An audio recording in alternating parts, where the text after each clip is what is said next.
4 साल तक कहाँ पर थी सरकार?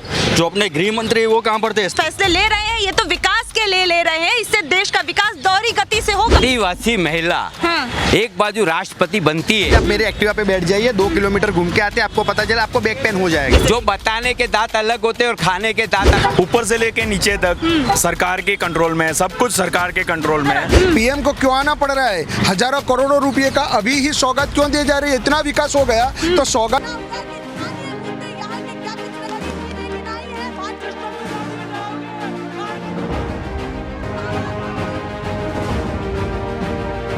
नेशनल पिलर, देश की आवाज।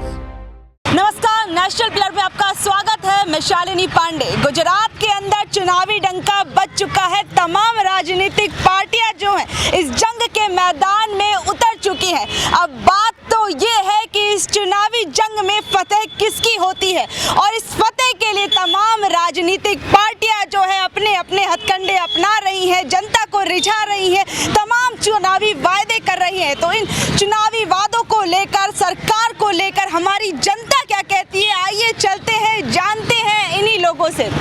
तो क्या लगता है इस बार गुजरात का चुनावी माहौल कैसा लग रहा है, क्या लगता है? बस इस बार गुजरात में कांग्रेस की सरकार बन रही है, इसमें कोई दो मत नहीं है। क्योंकि जो शिक्षण का व्यापार हो रहा है, आज मेडिकल एजुकेशन का व्यापार हो रहा है, शिक्षण का व्यापार हो रहा है। आज युवाओं को ड्रग्स में धकेला जा रहा है। इधर गुजरात के अंदर सबसे ज़्यादा ड्रग्स पकड़ा जाता है और उसके सामने कोई एक्शन नहीं होता। मुद्रा कोर्ट के सामने कोई एक्शन नहीं होता है। दूसरी बात बेरोजगारी, शिक्षा, स्वास्थ्य और रोजगार जो है इस बार का मेन चुनावी मुद्दा होने वाला है। और लोगों ने तो कोरोना को याद कर रहे हैं कि कोरोना के काल के अंदर न वेंटिलेटर मिलते थे, न बेड मिलता था, न शमशान के अंदर लकड़ियां मिलती थी, और न कोई देखने आया है न। और आज जब मुआवजा देने की बात आई, डिजास्टर एक्ट कहता है कि उनको मुआवजा मिलना चाहिए, तो आज उनको मुआवजा तक नहीं मिल रहा है। ऐसी सरकार आज तक हमने न देखी है। अगर कोई एक्सीडेंट होता है, कोई कुदरती आपत्ति आती है, तो उसको 5-5 लाख रुपया मिलता है, पर सरकार आज दे नहीं रही है। तो कोरोना ग्रस्त जो लोग थे, सरकार तो कहती है कोरोना की जो जंग है हमने बड़े अच्छे तरीके से लड़ी है, जो बड़े बड़े देश थे वो ढह गए इस जंग में। लाशों के ढगले को अगर वो अपना विकास समझते हो, तो उनके जैसा बेवकूफ इंसान कोई नहीं होगा। एक व्यक्ति तो उसका पूरा परिवार बर्बाद होता है। आज उन परिवारों की हालत देखो, किस हालत में जी रहे, न खा पा रहे, न पी पा रहे, न रोजी है, न रोटी है। और अगर वो अपने आप को विकास मानते हो, तो वह उनके घर का विकास हो रहा है। सभी उनके जितने नेता है उनके घर बन रहे हैं, उनकी गाड़ियां, बंगले, उनकी दौलतें बढ़ती जा रही है। सच में लगता है कि जो विकास है, ये बताइए, सच में जो लगता है कि विकास जो है वो असल में गुजरात के अंदर हुआ है या नहीं हुआ है? गुजरात में विकास तो केवल भारतीय जनता पार्टी का हुआ है। क्योंकि भारतीय जनता पार्टी के एक छोटे से छोटे कार्यकर्ता आज करोड़ों रुपया, लाखों रुपये में खेल रहे हैं। और वास्तविकता में अगर धरातल पर जाके देखेंगे तो निजीकरण के क्षेत्र में जो ये सरकार चल रही है और जो विकास की बातें कर रही है, उसमें सरकार तो कह रही है कि प्राइवेटाइजेशन जो हम कर रहे हैं, जो भी चीजें हम फैसले ले रहे हैं, ये तो विकास के लिए ले रहे हैं, इससे देश का विकास दोहरी गति से होगा। दोहरी गति से नहीं, तीसरी गति से हो रहा है। भारतीय जनता पार्टी तीसरी गति से हो रहा है, क्योंकि अभी चुनाव फंड तो एकत्रित करना है। गुजरात के 1600 किलोमीटर का जो कोस्टल बंदर है, कोस्टल बंदर पे 1-2 लोगों के पास जितना वो बंदरगाह दे दिया है, वहीं से इतना ड्रग्स मिल रहा है। हर एक कॉलेज स्कूल में जाके जो नशा मुक्त भारत की बात कर रहे हैं, नशा मुक्त गुजरात की बात है, वहाँ युवाओं के लिए वो नशेरी बनाने का काम ये विकास के तौर पर कर रहे हैं। नशा बंदी है सर, शराब बंदी है सर गुजरात के अंदर। तो मैं आपसे सवाल करना चाहता हूँ, गुजरात में नशा बंदी है, शराब बंदी है, तो इतने सारे लोग क्यों मर रहे हैं? कॉलेज में जाइए, कहीं भी जाइए, इतना। और मैं नहीं कह रहा हूँ, अखबार कह रहा है, आपकी न्यूज़ चैनल कह रही है कि इतना करोड़ों रुपए का ड्रग्स जो गुजरात से मिल रहा है। हमारा गृह मंत्री को ये पता नहीं है? बोले पूरे देश में नशा जो ड्रग्स आता है हम पकड़ रहे हैं, तो ये आपके घर से निकलता है, तो घर से ही ये बात निकल रही है। तो क्या विकास कर रहे हो आप? तो ये क्या कहेंगे, आपको क्या लगता है कि जो गुजरात के अंदर सरकार तमाम चुनावी वादे कर रही है, क्या उस पर खरी उतरेगी? नहीं, बिल्कुल ये शायद भारतीय जनता पार्टी ऐसा मान रही होगी, लेकिन गुजरात की जनता ने इस बार तय कर लिया है कि ये जो आप अभी रिसेंट मुद्दा जो ड्रग्स की बात कर रहे हो, इतने जो अभी एक साल से आप देख रहे हो कि खाली एक साल का मुद्दा ही ड्रग्स जो पकड़ रहे हैं वो खाली एक साल का ही मुद्दा है, लेकिन पिछले 4 साल में क्या किया सरकार ने? ऐसा तो है नहीं कि ड्रग्स आए और रातों रात उन लोगों ने पकड़ लिया। ये 4 साल तक कहाँ पर थी सरकार? जो अपने गृह मंत्री वो कहाँ पर थे सर? तो उन लोगों को भी ये जानना चाहिए कि नहीं, ये जो सरकार है वो खाली ना खाली बातें कर रही है। जो डबल इंजन सरकार की जो बात कर रही है वो खाली ना खाली डबल इंजन है, लेकिन वो पीछे गति जा रही है, आगे तो बढ़ नहीं पा रही है वो डबल इंजन सरकार। की सरकार है, उसके बावजूद गुजरात वासी ये कह रहे हैं कि उनके जो मुद्दे हैं वो सफल तरीके से कार्यरत नहीं हो पाए हैं, जो उनका काम था वो नहीं हो पाया डबल इंजन की सरकार में भी। नहीं, बिल्कुल नहीं हो पाया। आप कोविड की बात कर लो तो कहाँ पर गुजरात का जो कोविड का आंकड़ा है, जितने लोग मृतक पाए हैं, तो क्या हमारी सरकार ने कुछ किया उन लोगों के लिए? वही हम गुजरात की जनता आज सरकार से सवाल पूछेगी कि क्या वेंटी तक नहीं दे पाई डबल इंजन की सरकार। हाँ। इतने लोग जो पैदल चल के गए उनको बस की सुविधा नहीं हो पा रही। अभी जो महाराज 2 लोग गुजरात में, अगर अच्छी डबल इंजन की सरकार है तो क्यों पीएम और गृह मंत्री रोज लगातार गुजरात में 8 दिन में 4 बार यहाँ आते हैं? अगर इतना ही डर खौफ घुस चुका है। सभी राजनीतिक पार्टियां भी, जैसे कांग्रेस में से राहुल गांधी आए थे और जो तमाम पार्टियां हैं वो भी लगातार गुजरात के दौरे कर रही हैं। हर एक पार्टी गुजरात के दौरे करेंगे क्योंकि आने वाले दिसंबर में चुनाव है। लेकिन सरकार अगर डबल इंजन की है, इतनी डबल इंजन से अगर विकास हुआ है तो आपकी जमीन जो है वो क्यों खिसक रही है? पीएम को क्यों आना पड़ रहा है? हजारों करोड़ों रुपए का अभी ही सौगात क्यों दी जा रही है? इतना विकास हो गया तो सौगात अभी क्यों बांटने की जरूरत पड़ गई है? सच में ऐसा है कि गुजरात के अंदर जो अभी वर्तमान की सरकार है उसकी जमीन खिसकती जा रही है? क्या सच में ऐसा लगता है? खिसकती जा रही है मैडम। यहाँ पे तमाशा हो रहा है। कैसा तमाशा? तमाशा इस तरह से हो गया, अभी Bilkis Bano, law and order की बात कर रहे हैं। बिल्किश बानो केस के अंदर जिसको भी सजा मिली थी सरकार ने उनको छोड़ दिया। उसके बाद में वहाँ पे एक स्वागत का आयोजन करवाते, मिठाई बातें जो करते हैं उनको आप छुड़वाते हो। आपको शर्म नहीं आती है कि एक लड़की पे जब होता है 11-11, 20-20 लोग जेल में रहते हैं, उनको सजा पड़ चुकी है। अच्छा, तो महिला सुरक्षा को आप किस महिलाएं सुरक्षित है या नहीं गुजरात में? केस के अंदर जो भी डिसीजन लिया गया वो दिख रहा है। महिला सुरक्षा आप कैसी दे रहे हो, पूरा देश जान रहा है। गुजरात वासी बहुत से लोग कहते हैं कि महिला सुरक्षा के मामले में तो बड़ा मजबूत है, यहाँ लड़कियां आधी रात में निकल जाती है, कोई दिक्कत नहीं होती। मैडम मजबूत देखो, मैं क्या बोल रहा हूँ कि लोग बोलते हैं और दिखता है, पूरी मीडिया ने बताया उनके फूल, हाँ यहाँ पे दिखता है, जिसने के उसको फुलार चढ़ाए जा रहे हैं और लड्डू खिलाए जा रहे हैं। आप देख रहे हैं ना। हाँ, क्या कह रहे थे आप भी कुछ कह रहे थे अभी गुजरात के विकास को लेकर, क्या कहेंगे आप? जो बात कर रही हो कि महिलाओं का यहाँ महिला सुरक्षित है कि नहीं, आप देख सकते हो पिछले 2-3 साल में 4 से 5 के हुए और बहुत सारे मर्डर हुए। अच्छा। जैसे कि ग्रीष्मा वेकरी आप देख सकते हो। एक मिनट, हाँ बताइए। आदिवासी महिला हाँ।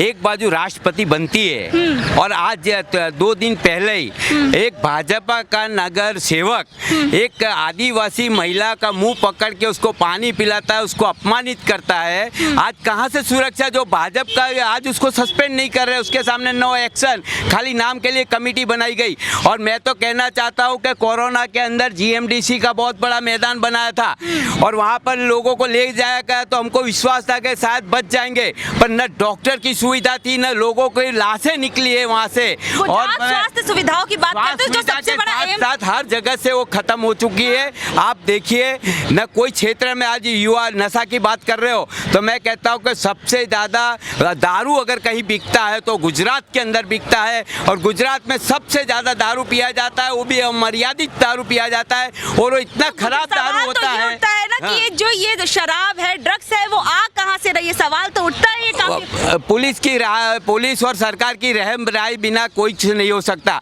जब लट्ठा कांड बना तो थोड़े दिन के लिए बंद हो गया था, अब आप देख सकते हो कि वापस फिर से वो खुल गए और उसको रोकने का भी कोई जरिया नहीं है। नशाबंदी सिर्फ नाम की है और दारू इतना खराब मिलता है कि एक मुखिया अगर घर का गुजर जाए तो पूरा घर बर्बाद हो रहा है। उनको बचाना चाहिए और कड़क में कड़क उसका अमल होना चाहिए। तो मतलब सच में जो गुजरात की कानून व्यवस्था है वो अव्यवस्थित है, जैसे ही कह रहे हैं। वैसे 27 साल से देखा जाए तो पूरी प्रजा की हालत बेकार करके रखी है इन्होंने। जैसे भाई ने बताया अभी बिल्किस बानो वाली, ये पहला ऐतिहासिक स्टेट रहा होगा जहाँ पे का सम्मान किया जा रहा है। और हमारी गुजरात गवर्नमेंट बीजेपी है, वो बोल रही है हम महिला के सम्मान की बात करते हैं, पीएम जोर जोर से भाषण करते हैं कि हम गुजरात मॉडल को आप किस तरीके से देखते हैं? पूरे देश के अंदर इसका डंका बजा कि गुजरात मॉडल किसी राज्य को सीखना चाहिए तो गुजरात मॉडल से सीखना चाहिए। मैम आप बेसिकली यहाँ से नहीं लग रहे हो, आप अदर स्टेट से हो गए, तो आप यहाँ 2 दिन से सवाल घूम जोड़ते रही हैं, हाँ जी, है, बताइए। तो आपको मॉडल में क्या ऐसा लगा? गुजरात अकेला ही मॉडल है? बॉम्बे भी है, बेंगलोर भी है, पुणे भी है, काफी सिटी है, डेवलप है। मतलब कंपैरिजन के लिए और भी स्टेट्स है, लेकिन जो काफी गुजरात स्टेट है। मॉडल है काफी बड़ा मुद्दा बन जाता है। कई जब चुनाव आते हैं तो सरकारें उस मॉडल को एक एग्जाम्पल के तौर पर देती है। मैडम ओनली टीवी मीडिया पे ये प्रोपोगंडा दिखाते हैं, उतना मॉडल है नहीं। बेरोजगारी है, गवर्नमेंट एग्जाम में 20-20 बार पेपर लीकेज हो चुके हैं, यूथ अपने करियर के लिए यहाँ पे चिंतित है। ड्रग्स की तो क्या बात करें मैम, एक महानगर पालिका जितना बजट रहता है ना, उतने का तो ड्रग्स एक हफ्ते में पकड़ा जाता है मैम यहाँ पे। मैडम गुजरात मॉडल की अगर बात करते हो तो मैं कहना चाहता हूँ कि खाली रिवर फ्रंट को बताने से गुजरात मॉडल नहीं हुआ करता।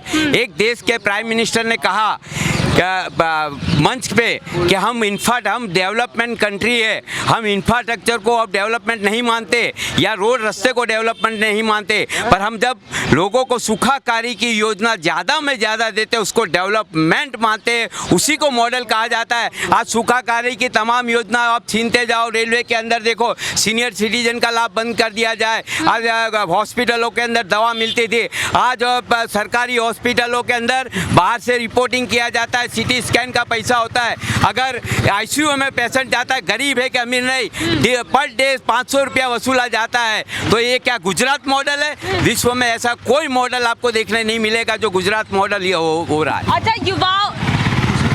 अच्छा ये बताओ कि आप मुझे जिस तरीके से प्रधानमंत्री नरेंद्र मोदी ये कहते हैं कि गुजरात उनका जो डंका है वो देश ही नहीं विदेश के अंदर भी बज रहा है, तो उनकी राजनीति को आप किस तरीके से? जो बताने के दांत अलग होते हैं और खाने के दांत अलग है। आओ मैं आपको बताता हूँ भाईपुरा में किस हालत में लोग जी रहे हैं। आपको ऐसे ऐसे विस्तार, खाली रिवर फ्रंट को देखने से पूरा गुजरात डेवलप हो गया। गाँव की हालत देखो, गाँव की पहले की राजनीति अच्छी लगती थी कि पहले की राजनीति को आप किस तरीके से? पहले कथनी और करनी में फेर नहीं होता था। तो अभी कथनी और करनी में क्या फर्क है? जनता का पैसे का उपयोग, सदुपयोग। मैं तो कहता हूँ कि अनपढ़ गवार की सरकार अच्छी थी।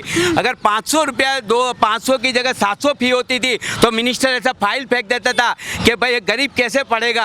आज पैसा जो सरकार का पैसा है उसको जो सही जगह पे वो इस्तेमाल करना चाहिए, आरोग्य में, शिक्षा पे, उसकी जगह पे आप देख रहे हो कि उत्सव में खर्चा जा रहा है, ताइफों में खर्चा जा रहा है, होर्डिंग्स और बैनरों में खर्चा जा रहा है। अगर वो पैसा पहले नहीं होता था। चुनावी प्रचार तो हर पार्टी करती है ना। चुनावी नहीं, ये तो सालों साल फोटे लटकाने के, थोपड़े लटका के खुद की प्रसिद्धि करने के सिवा इनको कोई शौक नहीं है। लोगों को काम के नाम पे अगर मत मांगते तो आज इतने धक्के खाने नहीं पड़ते। सिर्फ एक रोड पे निकलते तो लोग वोट दे देते, पर अब डर बैठ गया कि हमने कोई काम नहीं किया, हमने सिर्फ वादे किए। अच्छा तो ये बताइए, कह रहे हैं कि कोई काम नहीं हुआ, सिर्फ वादे हुए, तो आपको क्या लगता है कि आने वाले समय में जो काम है वो कौन सी पार्टी कर सकती है? मैडम मैं बोलता हूँ, यहाँ छोटे से काम की बात करते हैं। आप मेरे एक्टिवा पे बैठ जाइए, 2 किलोमीटर घूम के आते हैं, आपको पता चला आपको बैक पेन हो जाएगा। बैक पेन इसके लिए हो गया कि यार इतने बड़े बड़े खड्डे, आपको जंपर बदलाने पड़ेंगे गाड़ी के।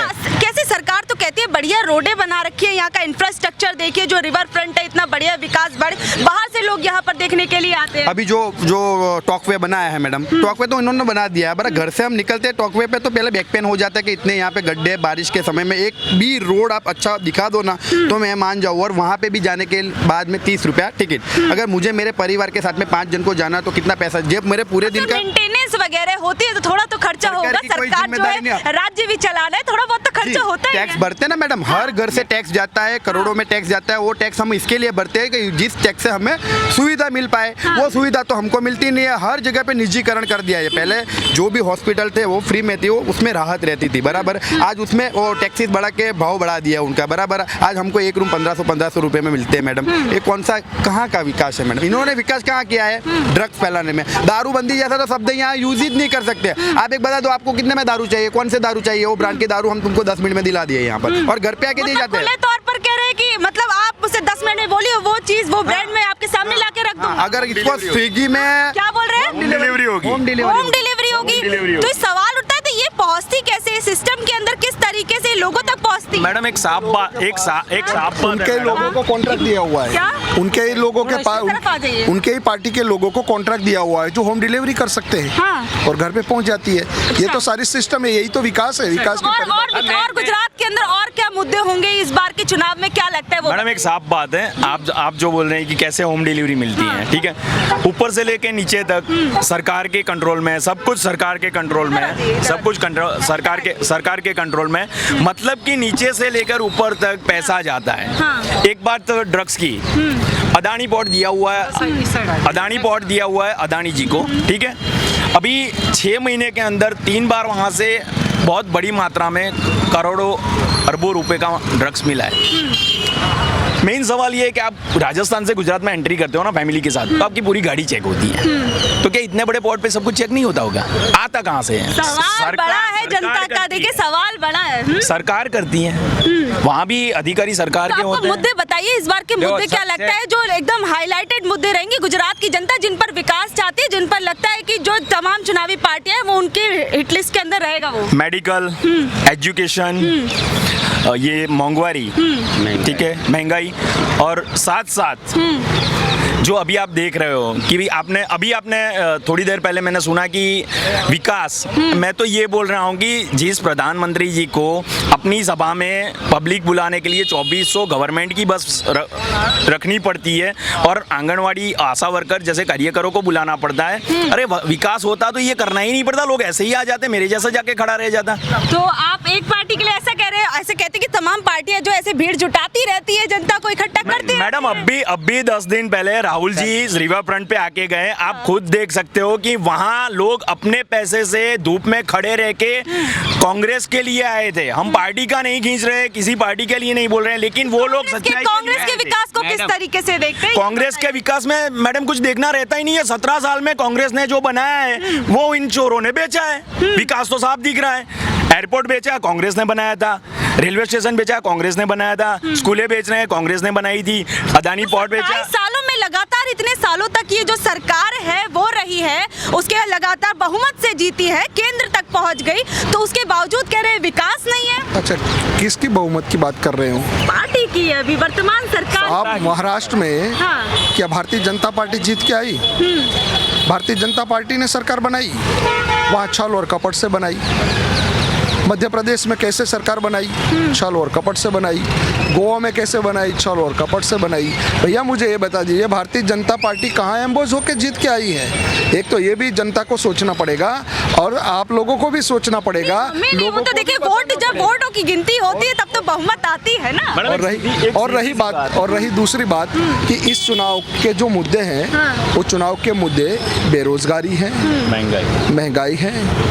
आज इंफ्रास्ट्रक्चर गुजरात में पूरी तरह से खत्म हो चुका है। जो दिखावा है वो बोलता है ना, मेकअप करने वाला आदमी बहुत चमकता है।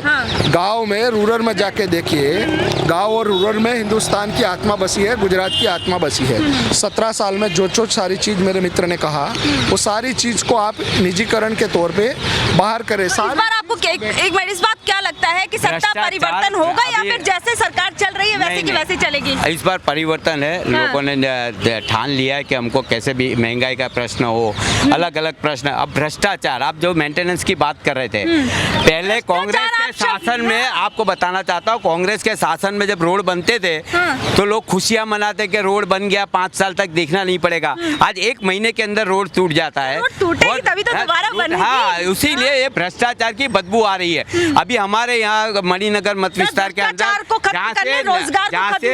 सरकार आई थी, हाँ, जहाँ से प्रधानमंत्री जी जीते थे, वहाँ उसी विस्तार के अंदर एक छत्रपति शिवाजी महाराज का ब्रिज है। 5 साल हुए, उस ब्रिज के अंदर 6 से 7 बार खड्डे पड़ चुके, उसको ठिगला लगाएगा, ठिगला यानी खाली उसको। आज बताइए, जब एलिस ब्रिज है 100 साल पहले बना हुआ, जब आधुनिक टेक्नोलॉजी नहीं थी, टेक्नोलॉजी न होने के बावजूद अगर 100 साल ब्रिज चलता हो और ये ब्रिज 4-5 साल में टूट जाता हो, हमने उसके लिए खिलाफ आंदोलन चलाया तकेदारी आयोग से, क्योंकि भ्रष्टाचार की बदबू। ये बताइए, एक जल्दी मेरे एक सवाल का जवाब दे दीजिए। आप युवा है, युवा के तौर पर आप क्या देखते हैं कि इस बार के चुनावी मुद्दे क्या होंगे और क्या कोई परिवर्तन होने वाला है? कोई बड़ा परिवर्तन परिवर्तन होगा इस बार सत्ता में? हाँ, अगर कांग्रेस पार्टी आती है तो परिवर्तन होगा और इस यहाँ पे मतलब एजुकेशन कांग्रेस का से काफी ज्यादा उम्मीदें हैं आपको? उम्मीदें है नहीं हमारे हमने देखा हुआ है कि कांग्रेस क्या काम करती थी। आज के तौर पे जो खाली स्कूल की फीस है ना, उसमें तो मेरे दादा के 5 परिवार पढ़ लेते थे उतनी फीस के अंदर। आज एक लड़के को अगर पढ़ाना बढ़िया बढ़िया सरकारी स्कूल बना तो रही है सरकार। 5,000 स्कूल सरकारी बंद कर दिए यहाँ पर। अभी 5,000 स्कूल सरकारी बंद कर दी है। सब सेल्फ फाइनेंस स्कूल कॉलेज हो गई है, उनको प्राइवेटीकरण कर दिया है। अभी स्कूल चाहती है उतनी फीस 65,000 फीस होती है। मैडम कोई एक बच्चा रहता है सीनियर केजी में, उसमें 65,000 फीस। ऐसा तो कौन सा तुम पढ़ाते हो? यूनिवर्सिटी में कौन सा पढ़ाते मुद्दे हो? क्या रहेंगे इस बार के एक युवा के तौर पर, आपको क्या लगता है? जल्दी महंगाई का सबसे बड़ा मुद्दा होगा हमारा। बराबर है, राहुल जी भी जब आए थे तब उन्होंने घोषणा की थी कि जो गैस का सिलेंडर है जो 1,000 रुपये का भाव है वो बहुत दिक्कत वाली प्रॉब्लम होती है, 500 रुपया करके देंगे। और यहाँ पे जो लड़कियाँ हैं उनको फ्री शिक्षा नहीं दी जाती है। अगर कांग्रेस की सरकार आती है तो 3,000 स्कूलें बनाई जाएगी, उसके अंदर जो जितनी भी गर्ल्स है उनको फ्री में पढ़ाया जाएगा। और काफ़ी सारे और मुद्दे हैं। और तो देखिए अभी आपने सुना काफी लोगों को कि उनके आने वाले चुनावों को लेकर उनकी कौन से ऐसे मुद्दे हैं जो चुनावों के अंदर जो है जो तमाम चुनावी पार्टियां हैं वो काफी साधने की जरूर कोशिश करेंगे। आप लोग इस बारे में क्या सोचते हैं नीचे दिए गए कमेंट बॉक्स में जरूर बताइएगा और आगे के अपडेट्स के लिए बने रहिए हमारे साथ और देखते रहिए नेशनल पिलर।